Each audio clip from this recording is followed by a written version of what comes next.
बता रहे थे टारगेट बैच में कि इस पूरे आप एक समुंदर के किनारे जाइए, समुद्र के किनारे आप रेत का एक कण उठाइए।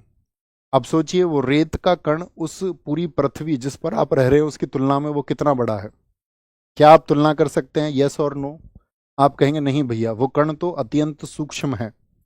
उस कण को ऐसे लगता है कि कोई महत्व तो उसका है, उस प्रकृति में उसका योगदान तो है, लेकिन एकदम से नगण्य मालूम पड़ता है।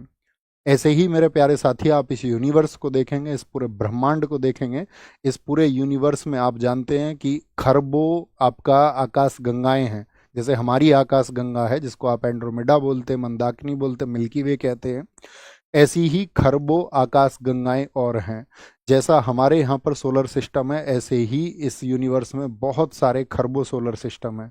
अब हम आते हैं, हमारा एक सूर्य है, उस सूर्य का जो चक्कर लगा रहे हैं आप जानते हो, जिनको हम 8 ग्रह कहते हैं, उनमें से एक पृथ्वी है। यानी आप समझना हम इस यूनिवर्स का कौन सा हिस्सा हो गए। हम एक पृथ्वी पे आ गए हैं जो एक छोटी सी है, किसकी? सूरज की तुलना में। इस पृथ्वी पर 71% पर पानी है और 29% पर लैंड्स हैं। लगभग 29% में आपका 7 कॉन्टिनेंट है, 7 महाद्वीप हैं। वो 7 महाद्वीप बटे हुए हैं 200 से ज़्यादा देशों में।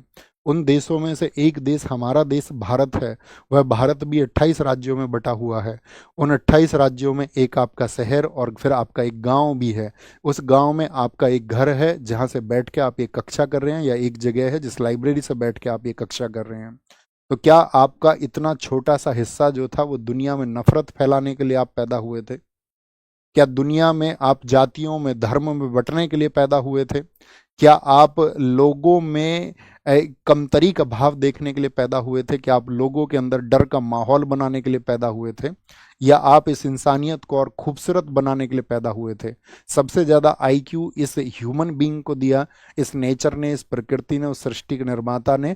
तो जिसको ये मिला सबसे ज़्यादा, वह इसका इस्तेमाल किस तरीके से कर रहा है?